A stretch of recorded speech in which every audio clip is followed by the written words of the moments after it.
Welcome again to another episode of East County Voices. We are your hosts.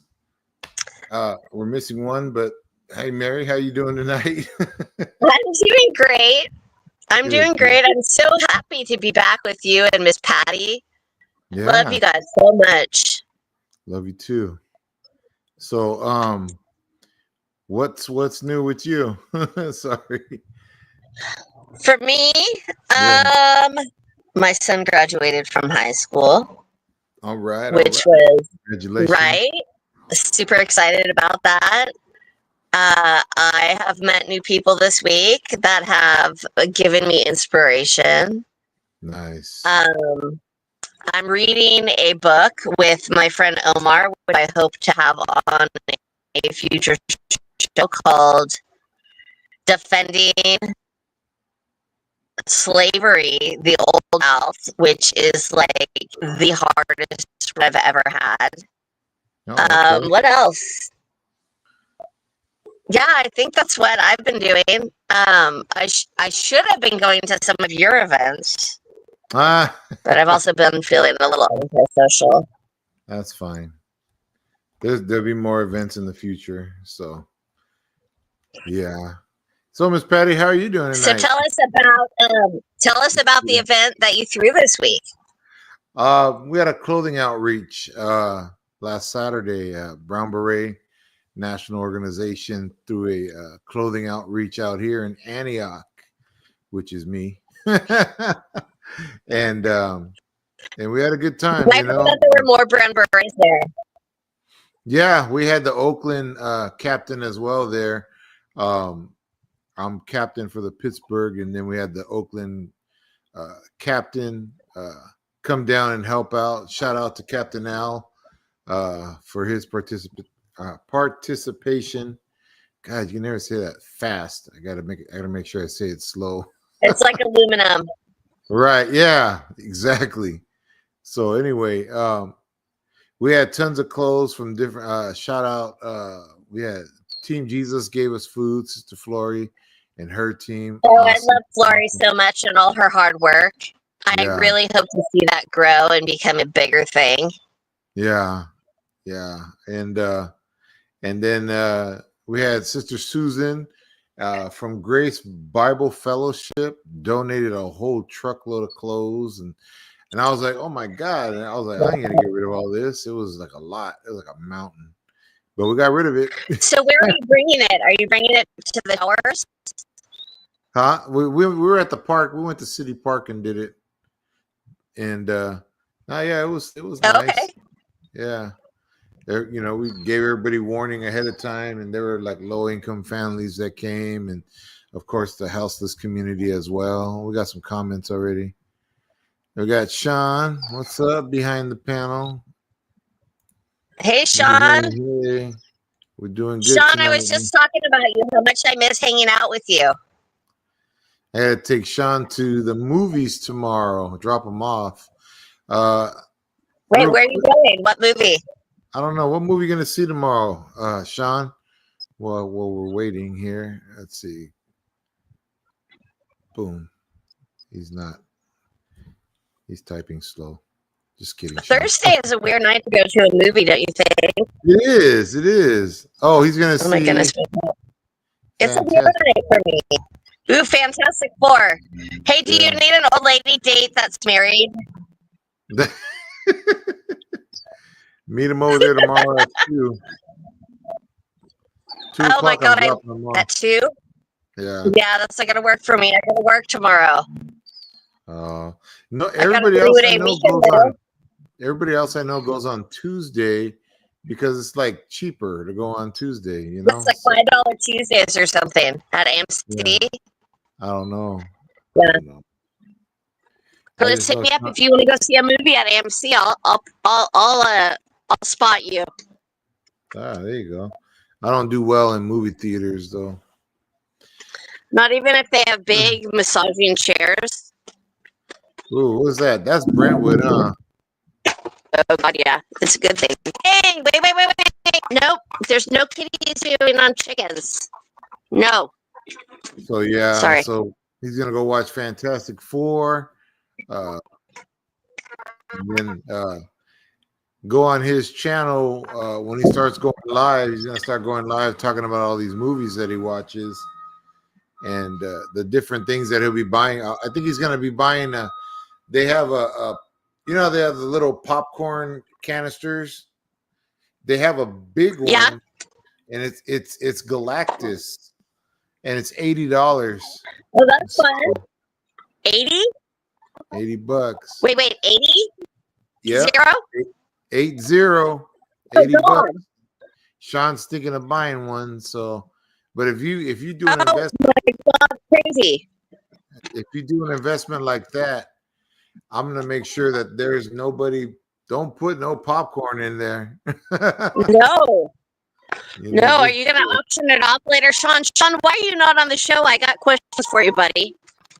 I know how. Let me send them the link real quick here. Hold on. Okay. You don't have to be on the show all night, but I got questions for you, man. Sorry, I know I'm like the crazy chicken lady here of Antioch.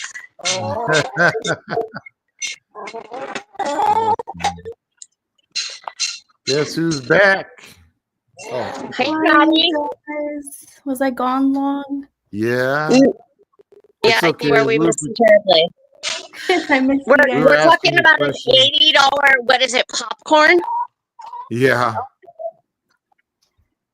Have you How heard much of this money? $80 popcorn? It was an 80. No. I'm sorry. I was sending Sean the link. So Fantastic Four. Sean's gonna go watch it tomorrow. They do have a Galactus. It's their biggest. I guess they say for the Mayan theater, it's the biggest container holding popcorn they've ever sold, and it's $80. So How much popcorn does this thing hold?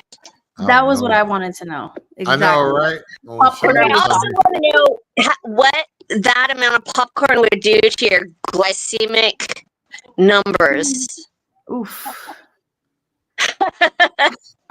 I got blood work done today. Hey, We'll yeah. see how blah my blah blah. health is.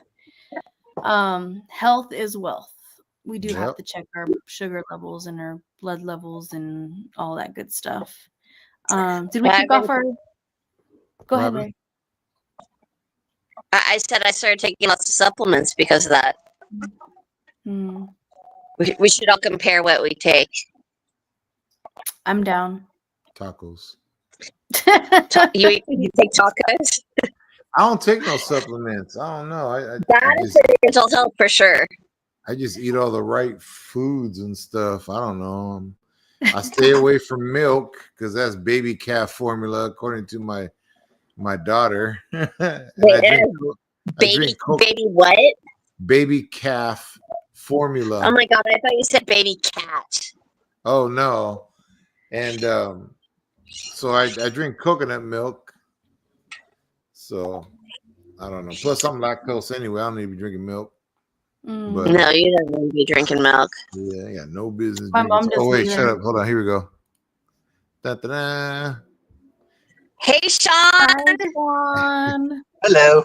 So Sean, we I'm got glad to questions. hear about this popcorn. They want to know about the bucket. Yeah, the bucket is $80. Yeah, it's $80 for the bucket. I don't know if I want to buy it. I may buy a different one, but I might buy something different from a different movie also. So we'll see. But How much Yeah, I don't popcorn do you get for $80? how big the bucket is. It's the biggest bucket any movie has ever put together. That's a bold statement. Is it It's- 5-gallon it- bucket? I mean, how big is this bucket? It's a big bucket. Let me see if I can find the picture. Let me see. Okay. And while we're waiting, How you guys doing? it better be free refills. missed know you. that. Oh yeah. I was telling It's free. Carlos today that I miss you. Yeah. No, I feel no. like, The thing is, I feel like COC. Is it COC? yeah, the COC. Community Outreach Church. Is that where you guys worked? Yeah. Yeah, So I feel like I really miss you a lot because I feel like I used to go there and like hang out with you. Oh wow, look at Yeah. that bucket. and it lights up. So my thing is that it lights up. Yeah, the eyes What? light up. Wait, The does that eyes, mean people are gonna light it up while they're watching the movie? So my thing I is don't know. this. My thing is this. If I'm going to pay $80 for that, as many times as I bring it back to the movie theater, I should get a free refill. Right? That would be cool. Yeah, they're supposed to have different Like buckets. for The like bucket a I year or do- something at A least. year, yeah. I'll be sensible. A year. I mean, how many times are you going to go out to the movies in a year, realistically speaking? But Yeah, the bucket I do want to try finding though is this one from the movie. Herbie. Oh, like wall Yeah. number 5. Yeah, look like. Yeah. What'd you say, Miss? You got to mute. You're on mute, Miss Patty. But the signal was coming in choppy. don't wanna Mary. go I don't know if you should just disconnect from Wi-Fi. Okay. Maybe that'll be Or get closer to your router. Okay, I'm gonna tap out for a okay. minute. We'll see you in a bit. Andrew Becker's coming on, by the way. Whoop whoop. All Special right. guest. Yes, I love movies. I love popcorn. I love food. Let us know about this popcorn bucket if you decide to get it. We Right. want pictures. Yeah, I will. And about what Carlos was saying a few minutes ago about me doing videos and all that soon. We were going to start October. We're going to be doing it. I haven't talked to Carl. I haven't talked to Spencer too much, but we're going to start working on videos of it probably in the next couple weeks. Ooh. So we're going to get it ready to go and mess with it and see what we can mess with. So yeah. That's right. And this is channel right here, guys. YouTube Behind the Panel. Sweet. Yeah, I put in my name Also- too because why not? I've never done that before, so. Yeah. Awesome. We'll get Should, them on there. Go ahead. Should we kick off the show? I know it's late, but to any of our viewers out there, topics of the night. What are the topics of the night? Community. Let's see. We're going to talk about why we're here. Sean, Carlos, anybody on the show, like why we created this podcast, what our goals and mission is with Amplifying Voices. We can talk about self-care as advocates and how important it is for us to take a break sometimes. Right. We're going to shout out Thug Therapy. One of our guests here, Zimbabwe Davies, he facilitates the Thug Therapy mental health sessions in Oakland. That's happening right now. So that's pretty cool. And then we're going to talk about the African American Wellness Hub, just a mini update of what we do know. And then Andrew Becker, he's going to give us some updates of our little beautiful city of Antioch and what's been going down. I know there was a big win for our community in Project Home Key or something that he'd been working on for years. And then we'll talk about community happenings like local events coming up this weekend, next weekend. And that's pretty much it for the night. So thank you to anybody that's out there listening. If you ever want to be a guest, holler at one of us any Wednesday. That's when we go live, and we're happy to talk about happenings, gripes, complaints, wins in our community.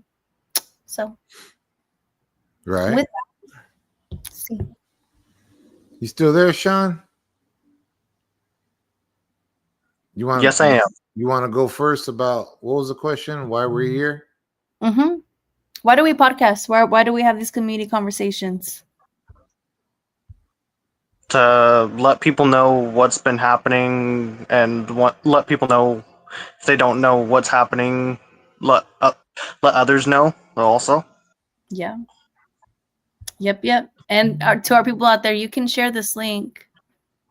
You're welcome to share this link and share it to your friends and family that want to know about what's happening in the city of Antioch, Contra Costa County. Yeah, because it's important. That's how we stay involved and active. We have a pretty tight crew. How about you, Don Carlos? What do you enjoy about this podcast? Why do we do this? Well, I like that it's very informative. I like that it gives people a voice. You know, let me close this. We got this. Harley guy out there. And it gives people a voice like this guy.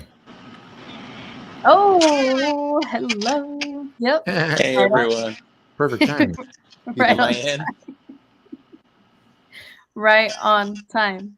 Carlos was just saying that we like to give voices. And what did you say, Carlos, exactly? Just, I know, right? Just giving voice to the people, they can Yeah. come on the show, open to anybody to come on the show and talk about, either their event or nonprofit or what's happening, I know we get 3 whole minutes at the city council to let them know, but we take our time here. So, Yeah. I know, Yes. and Andrew wish he had like 30 minutes or an hour time. That would be awesome. And I gave it to him here. Hell yeah. Well, we used to back in the day when we were able to yield time and do I those remember kinds that. of things, right? Those were the They good don't old do that days. no more. Yeah, back before the government decided it was better to try to stifle voices. Yeah, of course. Yeah. Yep. And with that, to our community out there, Andrew has been a guest on our show in the past. Andrew, Sean, Andrew, and community out there. We as advocates, we don't just podcast, we show up to city council meetings, to school board meetings, to county. I hear my echo. Sorry, guys. I'm annoying myself. Is that you? I was wondering who it was. Yeah, here. Oh, it's done. Okay, perfect. Yeah, so we go in places, we go in these spaces where these very important decisions are being made because us as community members, we live in communities that are government run for the most part, unless you're in a really rural area, and they still have their own function as a community.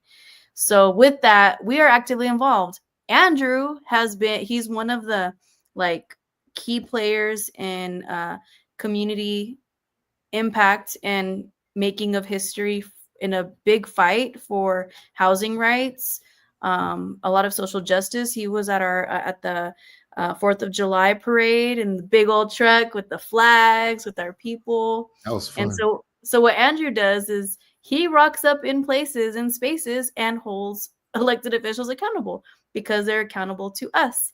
Andrew goes up there with the hard ass questions and inquires about certain budgets, where it's been, who he's talked to, his ideas. And in order for us to have a positive impact on communities, we got to talk about it, speak on it. There's no such thing as a bad idea unless it's negatively impacting families and human beings and the environment negatively.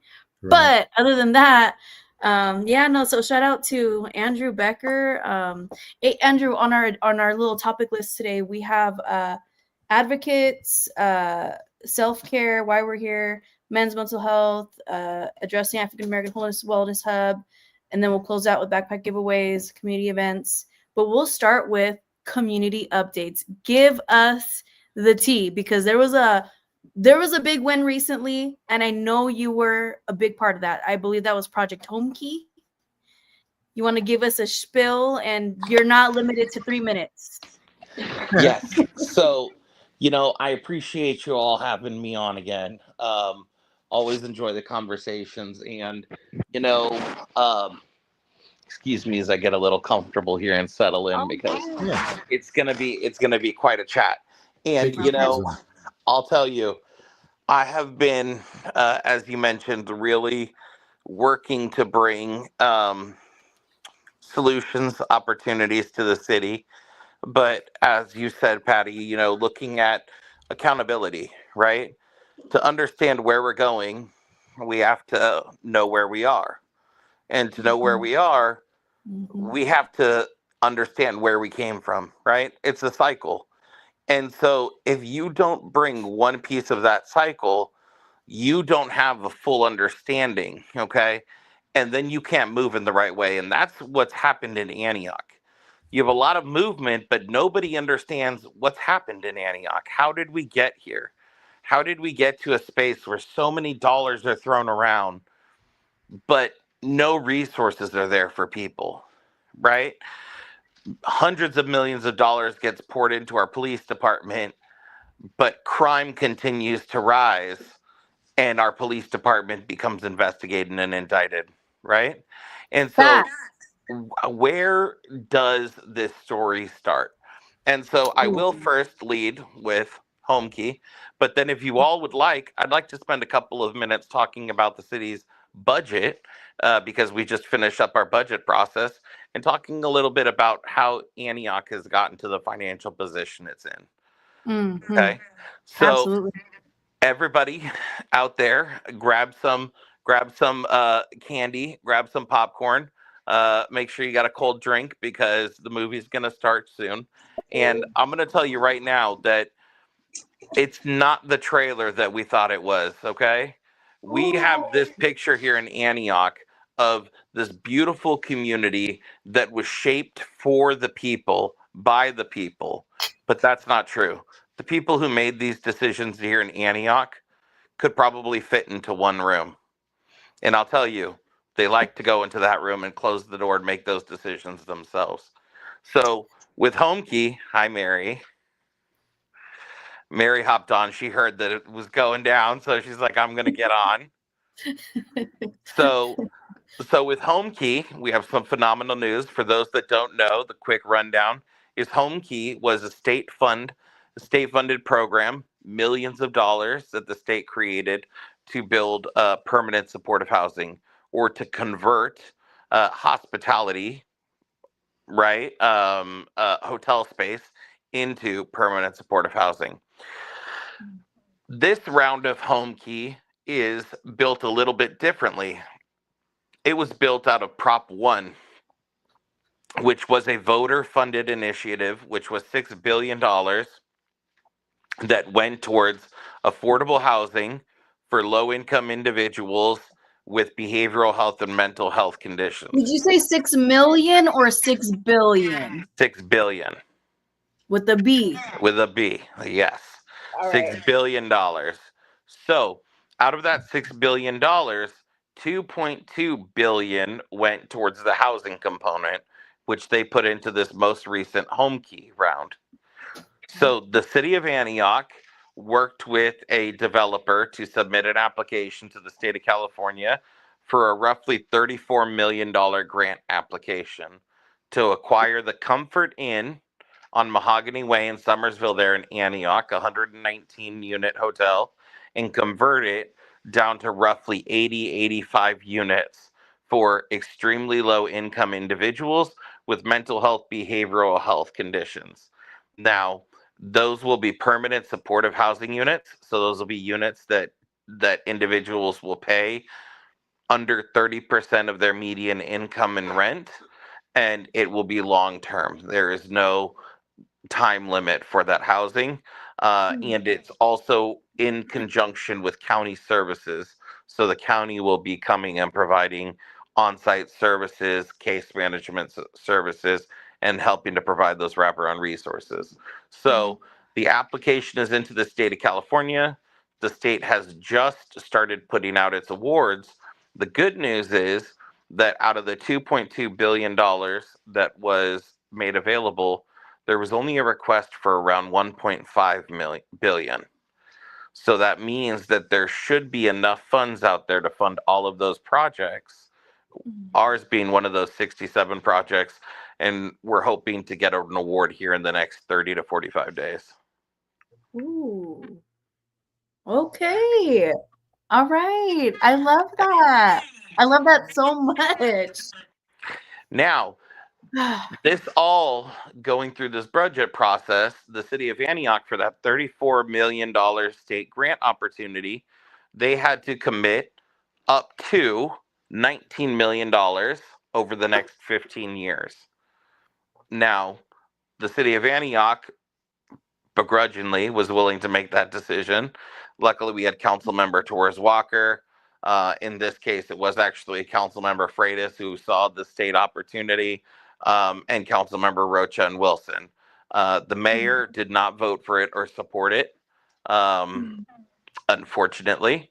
But we were able to get it passed, and so hopefully we're going to get that state award. Now, you know, I will say that coming through this process, it was very frustrating because everybody was talking about budget dollars and how difficult it was to make this project work. And so I started doing some digging into where the money has gone in Antioch. And I found some pretty interesting stuff. So before I start letting you all know where the money has gone, let me ask you this question. How do you think the city of Antioch has paid to get to where we are today? Go ahead, Patty. Okay, there's two things that are striking me. One is that in the 90s, there were folks in our government that retired that got paid hella money for the 90s, being in the 90s. And so the retirement is huge because they were getting paid like extremely high. That's one. I remember hearing that.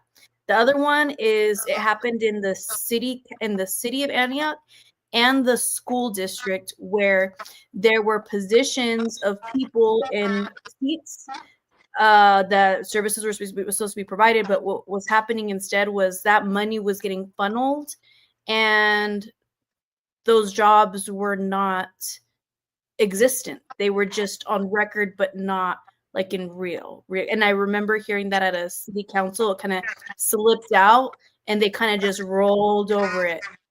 Those are my two thoughts. And the police department. I mean, a lot of money is spent in the police department with their military freaking vehicle and the tasers and the millions of dollars in settlements because of the civil rights and human rights violations. I think that's all I got. Who else? Anyone else? Any thoughts? Okay. So, Patty, you're right on all fronts. Those are all large parts of the problem. Specifically, I will tell you retirements. Go ahead, Mary. Some thoughts? I think it was ARPA dollars, and we don't know how to recover from not having ARPA dollars. Maybe. I know ARPA has come up a lot, and Mayor Ron might tell us that. But I will tell you this.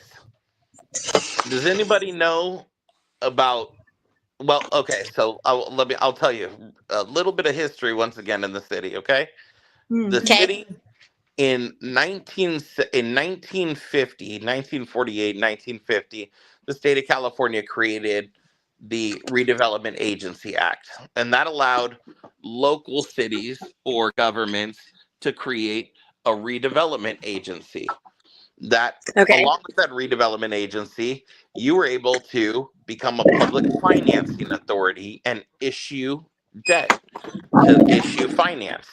So by the 70s, hardly many cities had created redevelopment agencies because a lot of the way that a redevelopment agency works is through tax incremental financing. So what that means is that you take a specific area and you assess the property taxes of that area. And a city receives revenue through two ways. They receive revenue, well, multiple ways, but their two main ways are sales tax revenue and property tax revenue, which they receive through the county, right? What about Melrose? Melrose too, and we'll get there. That's a little bit later in the story, so don't jump ahead, chapters, Mary. Okay. Okay, so so the way that tax incremental financing works is you freeze the tax at the assessed value at that time that you create that project area, and then as time goes on, you now can recapture a portion of the property tax revenue out of that area, and through that redevelopment agency you can now utilize those dollars to what they say address blight in the area. Okay, so by 1974 the city of Antioch created its redevelopment agency. In 1975 they created their first project area, what we know as Project Area 1, which was about 1,103 acres. And that included all of the downtown area, the Summersville corridor, the A Street corridor, and along the Cavallo area and Sycamore. And they started assessing debt off of that project area. So the new police station that we see down there in downtown off of L Street and 4th, that was paid for through redevelopment agency dollars. The new marina was paid for through redevelopment agency dollars. Parking lots were purchased. You could use it for a myriad of different uses, and we'll get to that in a minute, okay? Now, the city then started creating all of these different project areas, and they started leveraging long-term debt for projects in the now. So you basically could issue bonds. The city of Antioch could put out bonds, and a purchaser could buy those bonds. So that gives the city money right now, and then the city pays back that purchaser with interest. That's the way that public financing works, okay? Ooh. And so by 1980, the city was full swing into redevelopment agency funding. And they had, by 1985, they had issued around 120 to 130 million dollars in debt against themselves for these projects. Now, into the 80s, the 70s, and the 80s, the city is growing and all this residential growth is coming. Mm-hmm. Along with housing growth, you have schools and infrastructure that needs to come to support that growth. Mm-hmm. What pays for those schools? Well, traditionally developers or taxes or a combination. In the city's case, we didn't go to developers at all. Instead, we went to the taxpayers. And so in 1989, the city council used the freshly enacted legislation and created their Mello-Roos district. Mm-hmm. And so in 1989, the city of Antioch, which in total was worth around $300 million as a city, with assets, streets, pipes, infrastructure, was worth $300 million. They created their Mello-Roos district, and they said, we are going to future debt finance up to $250 million to build 5 new schools and a park. And so those 5 new schools we know as Deer Valley High School, Dallas Ranch, Black Diamond, Diablo Vista, Lone Tree Elementary, and Carmen Dragon Elementary. Okay? And also the Antioch Water Park and the Antioch Community Center. So Deer Valley High School, a project that first started as a $45 million endeavor, through costs ended up ballooning to over $70 million. And there was discrepancies in how all of that Mello-Roos financing had gone out. So at the same time, they needed to build streets and infrastructure for all this housing. How does that come? Traditionally, through developers. Well, in this case, the city of Antioch, for some reason, decided to not go to developers and once again went to taxpayers. And they created what we know as assessment districts. And so with these assessment districts, they were able to levy against future property taxes once again. And so by 2001, the city of Antioch had future debt financed up to, does anybody want to guess how much money?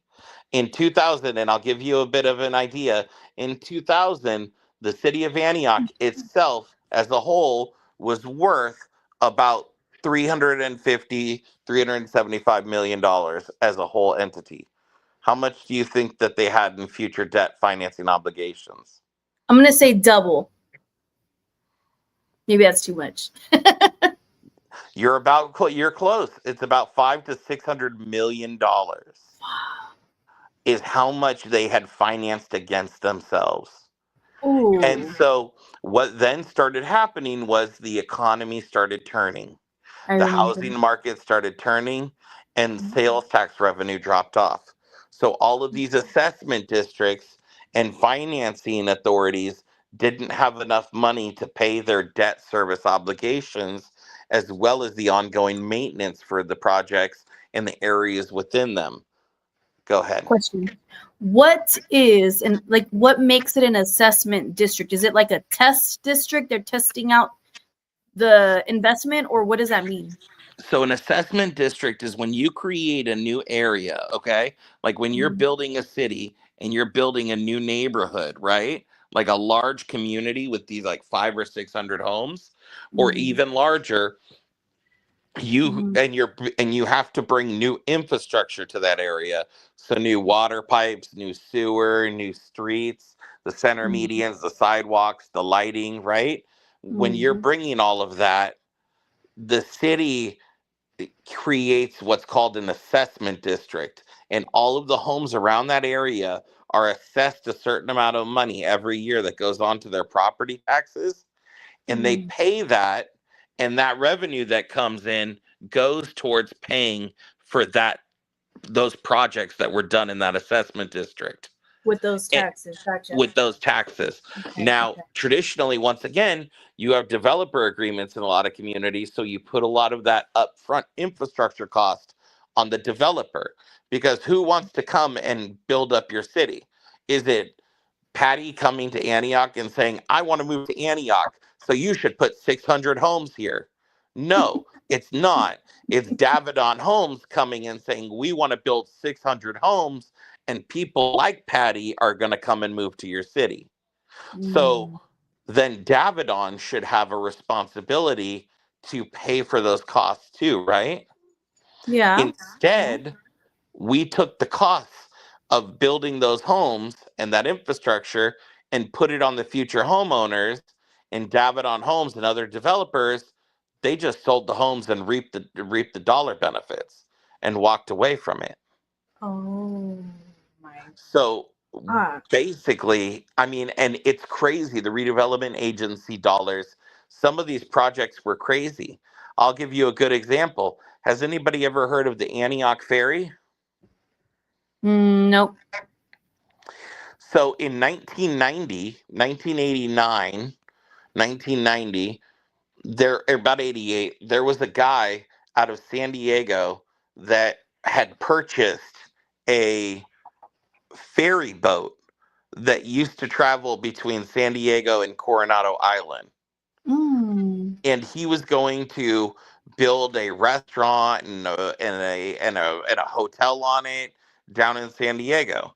And so he went to San Diego and he said, this is what I want to do, and I need your financial support. And they said, no, that's not going to float here. And so he took his ferry boat and said, well, I'll find somewhere else. So he found this sleepy little town on the Delta called Antioch. And he went to Antioch and he said, if you guys give me a $2 million loan and some other incentives, I'll bring this ferry boat into Antioch and we'll park it in downtown off of G Street, and we'll have this beautiful space and hotel and restaurant. And so the city of Antioch gave him a $2 million loan, and he floated this ferry up the Delta to the Antioch. And the day it came in, the mayor was on the front of the boat, and they parked it down there at G Street. And he started down this process of converting it. Well, then they come to find out that this guy doesn't actually know what he's doing. And he has to deal with all these state agencies, and there's cost overruns, and none of it makes sense. And so the guy just walks away from it all and ends up defaulting on the $2 million loan. So now the city of Antioch is not only stuck with a defaulted loan, but they actually have a massive ferry boat now parked at the end of their pier that's been abandoned. And so they, over the next 6 to 8 years, have to deal with trying to get rid of this ferry boat and recouping these dollars. Well, they never recouped the dollars. It ended up costing about $3 million. And if anyone has been here in Antioch long enough, remembers back to like 2010, 2012, driving up over the Antioch Bridge out to Rio Vista, if you remember, just right when you went over the bridge and looked to your left, there's a ferry boat that was parked out there abandoned for the longest time, and it eventually sank in about 2016 and was dragged off to Mare Island and scrapped. Well, that was the failed redevelopment agency project for the city of Antioch. And people say, well, what does that have to do with anything? That was debt that was put through the finance agency in 1989 and was not paid off through taxpayers until after 2005. And that's just one example. Oh my god, that sounds so messy. I kind of want to cry. Like that was a lot. Y'all have any questions, Sean, Carlos? This is a lot of like this is a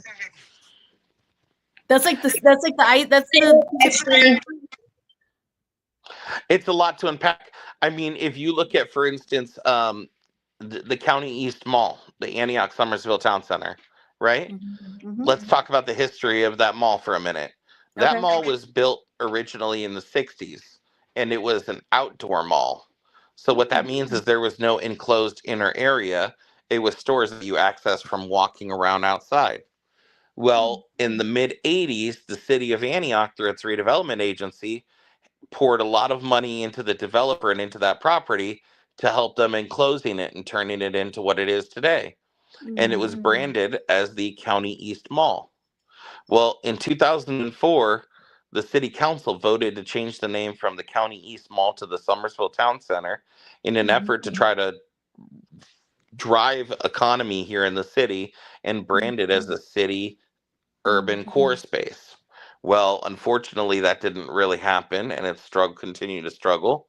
In 2014, Time Equities out of New York purchased the property, and they said that they were going to build it back up and put dollars into it and renovate it and bring it back to its mall days. So a company all the way from New York, East Coast. That's right. All the way from New York. And so they made these promises, and then nothing happened. And it stayed the way it was all the way until about 2020, when the city of Antioch created what's called a commercial infill housing overlay that allows for certain commercial properties in the city of Antioch to be redeveloped with housing types on it. So that overlay was placed on that mall property. And in 2024, Time Equity submitted plans to the city to demolish 95% of that mall property and build 800 apartments. So that plan was approved 2 months ago. The current tenants of the mall received their 60-day notice and are going to be out next month. And they're going to start tearing down the Summersville Town Center Mall in January. Oh my God. Okay. So this is kind of big. I worked at the Antioch Mall back in 2005 and 2006. And there was a lot of times that our community, you yourself included, Andrew, where we said, hey, we could use that space for housing. We can use that space. It's empty. And so it's official. It is official. Now, unfortunately, here's the bad thing. They are tearing it out, and we're going to lose the sales tax revenue. But what they're putting in is market rate apartments. And so now, in one of the lowest income census tracts in Antioch, you're going to have apartments, one bedrooms, that are going to be starting at $1,800-$1,900 a month. Hell no. Okay, no, I was thinking maybe some affordable housing. No. Oh, that's so sad. Yeah. And so to that point, if you think about Fairview along the mall there, right, and Hudson Court and all of that older development, once you have that new upscale development and across the street, what are all these tenants going to do? They're going to start coming to council meetings and saying, we don't want to see that across the street. And that's what gentrification is, right? And so that's what we're against. And there was no affordable housing built into this. There were no developer agreements. The developer is not bringing any improvements to the city, no amenities for the community. And, you know, the saddest thing is that talking about the redevelopment agency, those were all taxpayer dollars that went into improving that mall, millions of dollars that we're still actually paying off in debt finance. And the saddest part about it is that they're going to tear that mall down next year. Next year is that mall's 50th anniversary. Oh. It didn't make it 50 years. Yeah. Oh my God. How many floors is it going to be? 2 floors? 3? It's going to be, no, so they're all going to be garden style apartments. So if you know those apartments basically behind the Kohl's over there on Lone Tree. Yes. Yeah, basically think like an apartment complex, like 3 times the size of that. And it's gonna be affordable. no, it's gonna no affordable. It's gonna be horrible for the community. It's gonna do horrible things for traffic. Where are those kids gonna go to school? So they wanted Section 8. That's not No, there will be no affordable there at all. They won't. They No. can't. Can they consider it later? No. I mean, it's a done deal. The thing is that the overlay they put there was a ministerial approval, so it's locked in. What they have approved is what they have approved, and they can do whatever they want, and they're gonna do it. They're already put their construction bids out to demolish it, and you want to know what the worst part is? You want to know how bad this company is? Oof. At the same time that they were submitting plans to redevelop this land, and they knew they were going to demolish the mall, they switched their current tenants to month leases so that they could kick them out at any time. And at the same time they were going through all this, they were still leasing up space in the mall. They were literally just trying to get every last drop that they could until the end. And it didn't matter if they displaced tenants. So aside from that happening, Malu Fitness, the kickboxing place in there, all these places are getting displaced. Beat the Streets Inc. Yeah. All that. There's a lot, even though the Antioch Mall was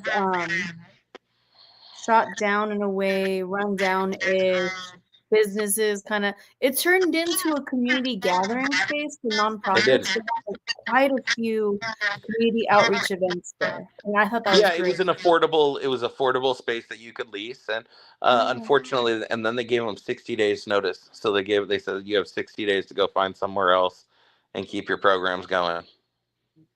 That's crazy. That's crazy. Now I'll give you some inspirational news if you want to hear some positive. Yes, give us some positive, please. So all this is coming to the Summersville area. So then you have Palabra de Dios Church over at the old Golfing Games, and Pastor Ruben over there, and they say, we're not going to leave this area. We're selling our property. We're not going to leave this area. And so they purchased the CVS building across the street there, the old CVS. And they say, we're going to create a space here that's going to serve this community and create community space and resource space. And so they have their use permit. They're already into developing out the space, and they plan to be fully occupied by January, which is phenomenal. But you want to hear something even more phenomenal? That property has 2 other buildings there, the old 99-cent store, right? Which went out of business, went bankrupt. And then the Savers building next door, which closed down as well, right? And so all 3 of those buildings are sitting vacant. And so Pastor Ruben Herrera, who also owns Farmers Insurance in Pittsburgh there, he said, I want to figure out how we can change this community. He heard about what was happening across the street, and he said, I don't want to just work with my church and see how we could change this. He said, as a business person, I want to see what I can do for the community. And so he himself bought that 99-cent store and wants to convert it into a community space, a community center for the community. Wow. And that's a $3 million investment. He took a part of his life savings, his family's life savings, and he invested it in this city. And then he said, you know what? I think we can go even farther. And so now he's talking to the owner of Savers, and he's going to buy that building too. And we're going to redevelop that space into affordable housing and community church and youth space. Okay. And we're going to fight back against that gentrification and that inflation, because that's how you truly bring the development that the city needs, right? So That is so dope. There's this one of the army's like little, what's it called? I forget what it's called, but selfless service is one of the leadership phrases, selfless service, and that is what's coming to mind. That this Ruben Herrera is selflessly serving his community. That's just, oh my god, that makes my heart glow. yeah, I mean, it's amazing, because there's so many needs in the community, right? Yeah. Like, we talk about housing and the home key, and these state programs are so phenomenal, but there's a space for these large organizations, and it becomes a monopoly sometimes, the system, right?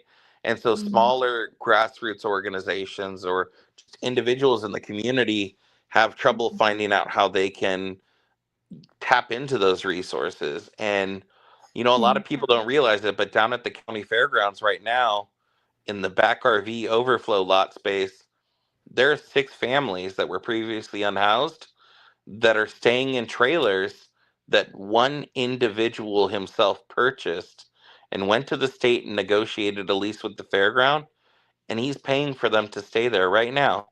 Stop it. I'm serious. He started an organization called Base Camp. He was saving up money to buy himself a Harley. That's As he was hella getting cool. older, he owns a business, right? And he was going to buy himself a Harley. And he saw that there was a need in the community, and God told him he needed to do something else. And he went and he bought used trailers. And I've been helping that guy. Don Frias is his name, with Base Camp, and I've been helping that guy for months now. And we've had city council members out there, city managers, city staff, state assemblymen, county supervisors, everybody out there begging everybody for money to help these families. And I got a call from Don 3 weeks ago, and he said, Andrew, I got to kick everybody out in September because I'm running out of money. And so we helped him get donations in when he needed to. The county said, the fairground said, you can stay back there, but it floods. And so you need to lift that space up. You need to bring in rock and mulch, and you need to lift that up. And so I called County Quarry, and I got them to donate all of the rock, 20 tons of rock. Get out of here. And I called AJ Favalola Trucking out of Antioch, and they trucked it all for free. And the company came in and laid it down and did the work. The community will come together. Yeah. We just have to find a way to help the cities in understanding that it doesn't have to be these large organizations that'll always bring the services, right? Sometimes it's just a guy that knows how to get it done, runs his own business, and goes and negotiates a 5-year lease with the state fairgrounds. Phenomenal, right? Yeah, no, that's beautiful. These are happy tears. Yeah. I appreciate that, Patty, and I'll tell you, it's a young mother, widowed mother with her 2 kids. It's another widow out there, family with the disabled child. Spent last Christmas in a trailer in the fairgrounds. And God bless them, because it's better than the position that they were in before, right? But as a community, we can do so much more. I love that. I love that so much. And we're getting close to the top of the hour. Andrew, thank you so much for those positive updates. And you're absolutely right that it's the community that comes through for stuff. It reminds me of there was a council member from Richmond, I think Melvin. There was weeds and all kinds of crap in the center, in the streets, and he went and got the mower thing and cleaned it all up himself. Yep, 'Cause I remember. you Out in Richmond. remember? Yep, out in Richmond. Yeah, yeah, and really quickly, I know we're short on time, but that's a phenomenal program. Richmond has a program where you can check tools in and out. If you can't afford a tool for housekeeping or gardening, you can go check it out. And so he went and checked out a tool and just went and did some work in the community. And that speaks, Patty, exactly to how we as a community member can show up. So really quickly, I do want to quickly plug and say that August, I think second, third week of August, we're looking to have an event at 501 Auto Center with Palabra de Dios for Base Camp to raise funds. Both myself and Pastor Ruben. So we have $100,000 goal. I've committed $1,000. Ruben is committed $1,000, and Palabra de Dios is committed $1,000. So we're $3,000 in. And we don't want these people to be displaced in September. And more importantly, we want to help the city, build out that space at the fairgrounds and use it. So, I appreciate you all letting me use the time tonight to talk about the city and some of the dollars and some of the history, and some of the needs. Yeah, no, that's such good news. And I remember we had called out like, hey, we have a whole fairgrounds, and so we're in there. We have community members in there now. God bless them. God bless everybody that is fighting good fights to uplift and empower other people. Yeah, that's how we keep going. And we're not going anywhere. We're not going to get gentrified. Yeah. The last thing I wanted to add really quickly, because this one was so powerful for me, is not only did Don Frias create this space down there, and he pays for it and funded it solely, and put all the work into it, but on top of the work that he still does in his semi-retired life, every Wednesday at noon, he goes down there and he brings lunch and he sits down there with the community. And it's absolutely phenomenal how people stay connected with the communities that they're serving, right? So I just wanted to put an additional plug out there for Don. Amazing guy. Hope you guys get a chance to meet him, and I hope we can all work together to support him. Hell yeah. So Don Frias, not to be confused with Don Freitas. Exactly. Freas. Yep. Don. Let's get him on the show soon. Yeah. Definitely. We can do that, Carlos. Definitely. Please reach out. So with that, we can transition to our community updates and happenings. As you all heard here, there's a fundraiser coming up on the 2nd and the 3rd. Please send us more info. Andrew, if you want to post it on the East County Voices. Well, do you guys have a flyer already? We don't. So I wanted to actually reach out to you offline and see if maybe we could work together. Yeah, let's do it. We can start a Canva and we'll Canva collab. That'd be great. Okay. Yeah. Cool. Carlos, what you got for us? It's that time again where the kids are going back to school, so we got a couple of backpack giveaways. Just one I have to read. Don't have a flyer for it, and it's Saturday. This Saturday from 8 to 12. It's the annual backpack giveaway, 4700 Main Street in Oakley, California. So again, this Saturday from 8 to noon, 8 a.m. to noon, 4700 Main Street, Oakley, California. Do you need a flyer too, Carlos, for that one? No, that's the city of Oakley. They don't even have a flyer for that, but I got a flyer for this one. Oh, okay. That one's this Friday. Cool.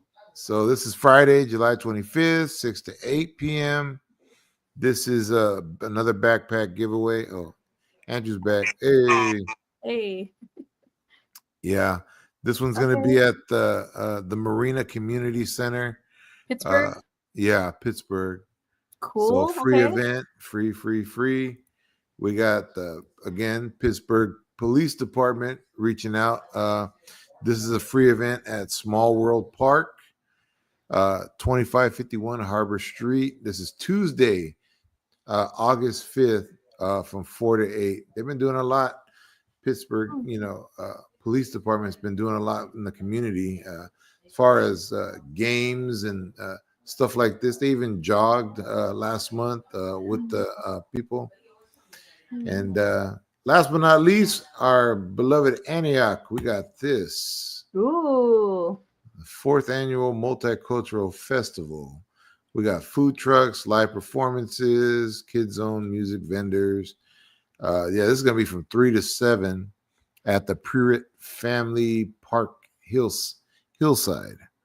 So shout out to that. 4th annual. So and these will all be on the East County Voices Facebook page as well. So with that, looks like that's about it as far as events happening soon. So is this the time where we thank everybody, or you guys want to say some last words? Or I'll let you guys say some last words first.